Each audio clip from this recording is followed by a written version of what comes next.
MTS को crack कैसे कर सकते हैं। ठीक है, मैं अगर सीधा सीधा यहाँ बोलूँ तो हाउ टू क्रैक एमटीएस, सीधी सी बात है। अब यहाँ पर किस तरीके से पढ़ाई, ठीक है, सब्जेक्ट से परे हटके और सारी बातें। अगर मैं एक एस्पिरेंट होता तो अब मेरे सामने 4 चॉइस है।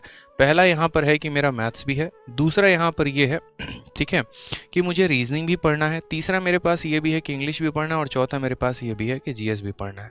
अच्छा, एक और चीज़ आप देखना कि कभी भी ऐसा नहीं है कि जो एमटीएस का बच्चा होता है या जो एमटीएस में जो लोग सिलेक्शन लेते हैं वो कभी आगे सीएचएसएल या सीजीएल का पेपर देते ही नहीं, ऐसा नहीं होता।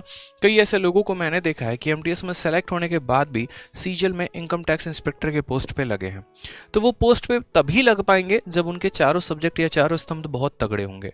अगर आपको आगे चल के सीएचएसएल का भी पेपर देना है तो भी आपको ये चारों सब्जेक्ट पढ़ना ही पड़ेगा, आप इग्नोर किसी को नहीं कर सकते हैं। अगर आपके मन की ख्वाहिश है कि नहीं ज़िंदगी भर हम 25,000 के नौकरी पर ही रहने वाले हैं और हमेशा एमटीएस वाला ही काम करने वाले हैं, तो शायद आपको मात्र ये 2 सब्जेक्ट जो है आपकी नैया पार करा सकते हैं। लेकिन अगर आपकी इच्छा जो है आगे तक और है कि हम सीएचएसएल की भी पढ़ाई करें, सीजीएल का भी हम मतलब एक तरीके से पेपर दें और एक अच्छे रैंक एक अच्छे पोस्ट पर सेलेक्ट हों, तो सिर्फ ये 2 सब्जेक्ट से काम नहीं चलने वाला है। यानी अगर मैं सिर्फ और मेरा टारगेट होता है कि मुझे एमटीएस निकालना है, मैं बहुत सेटिस्फाइड हूँ अपने लाइफ में, मुझे उससे आगे कुछ नहीं करना, तो मैं बस भाई ये 2 सब्जेक्ट पढ़ के जाऊंगा और इनको उतना ही पढ़ता जिसके लिए मेरा क्वालिफाइंग इन नेचर है, भाई बात खत्म। लेकिन अगर भविष्य में मेरी कामनाएं बहुत बड़ी हैं, मेरी सोच बहुत बड़ी है, मुझे आगे बढ़ना है और एमटीएस लेवल तक ही नहीं रहना, तो यूँ समझ लीजिए कि आपके लिए चारों सब्जेक्ट फिर बराबर ही हैं। क्यों नहीं पढ़ोगे तो आगे किसी और पेपर में स्कोर नहीं कर पाओगे।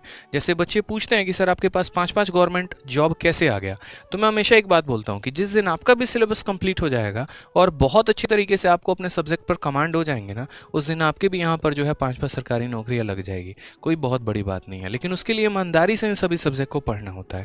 तो अभी आपको यहाँ पर काम ये करना है कि जो आप हमेशा जीएस को इग्नोर करके चलते थे ना, आप इसको कभी इग्नोर करके मत चलना भाई, बिल्कुल भी इग्नोरेबल नहीं है। एसएससी बार बार आपको अपने जो है नोटिफिकेशन, नोटिस और अलग अलग जो है कोरिजेंडम से बार बार बताने की कोशिश रही है कि भाई इसको आप तवज्जो दो, इसको आप वैल्यू दो, इसको आप पढ़ो, नहीं तो आपकी लंका लगने वाली है। अब यहाँ पर खेल वही बच्चा करके जाएगा जिसका यहाँ पर जीएस बहुत अच्छा है, या जिसने करंट अफेयर्स अपने आप को अपडेट किया है, स्टैटिक्स से अपने आप को अपडेट किया है, जिसने सारे सब्जेक्ट पढ़े हैं। क्योंकि इसकी वैल्यू पहले भी बहुत ज़्यादा नहीं थी, क्योंकि हर बच्चा लगभग बराबर स्कोर कर पाता था यहाँ पे, ठीक है। तो यहाँ पर कोई बहुत बड़ा इंग्लिश की वजह से कभी आज तक एसएससी के पेपर में कोई बहुत बड़ा गेम चेंजर नहीं हुआ है कि इंग्लिश की वजह से पूरा इतिहास पलट गया, वैसा कुछ भी नहीं है। जो गेम बदलता है वो जीएस बदलता है। मैं मैथ्स को भी बहुत बड़ा रोल नहीं मानता हूँ कि यहाँ पर मैथ्स ने बहुत बड़ा गेम कर दिया हो कहीं पर ऐसा करके, ठीक है। तो जीएस जो होता है वो प्री में खेल करता है और मेंस में जो होता है वो मैथ्स खेल करता है, ये तो आपको भी पता है। तो यहाँ पर अगर हम बात करते हैं तो अगर मेरी स्ट्रेटजी रहे तो वो क्या रहनी चाहिए, आपका जो स्ट्रेटजी रहना चाहिए, अगर आगे चल के आपको और भी परीक्षाएं देनी है और भी फॉर्म आपको भरना है, तो डेली के डेली जो है आपको कम से कम 1 से 2 घंटे आपको मैथ्स को देने ही देने हैं। रीजनिंग की भी बात करूँ मैं आपको तो 1 आवर डेली प्रैक्टिस करना ही करना है। इंग्लिश के लिए अगर मैं बात करूँ तो आप 2 घंटे दे सकते हैं। 1 घंटे आप अपने वोकैबुलरी को दीजिए जो हमेशा हम कहते हैं, और 1 घंटे आप अपने ग्रामर को दीजिए।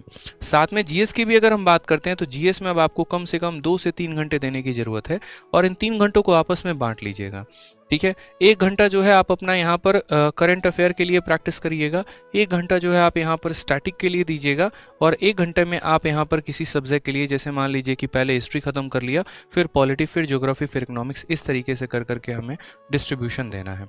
मेजर जो फोकस होना चाहिए वो आपका होना चाहिए, क्योंकि मैंने पहले भी कहा कि जब मेरिट बनेगी तो इंग्लिश में भी बहुत बड़ा रोल नहीं रहेगा, लगभग सबके वही नंबर 40 और 50 के बीच में होने वाले हैं। लेकिन जीएस में ऐसा होगा कि किसी के 8 नंबर भी होंगे तो किसी के नहीं है, ठीक है। प्रैक्टिस अच्छा करते रहिए, अपने सिलेबस को टारगेट करते रहिए, और बाकी हम यहाँ पर जो महाभारत बैच पढ़ा रहे हैं आपको यूट्यूब पर, ये हमारी पूरी टीम जो हम आपको करा रहे हैं ये बहुत सफिशिएंट है।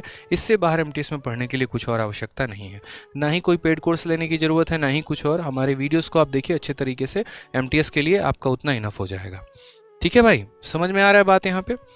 चलिए और बाकी बहुत बहुत शुभकामनाएं आप लोगों को, अच्छे तरीके से प्रिपरेशन करिए, ठीक है।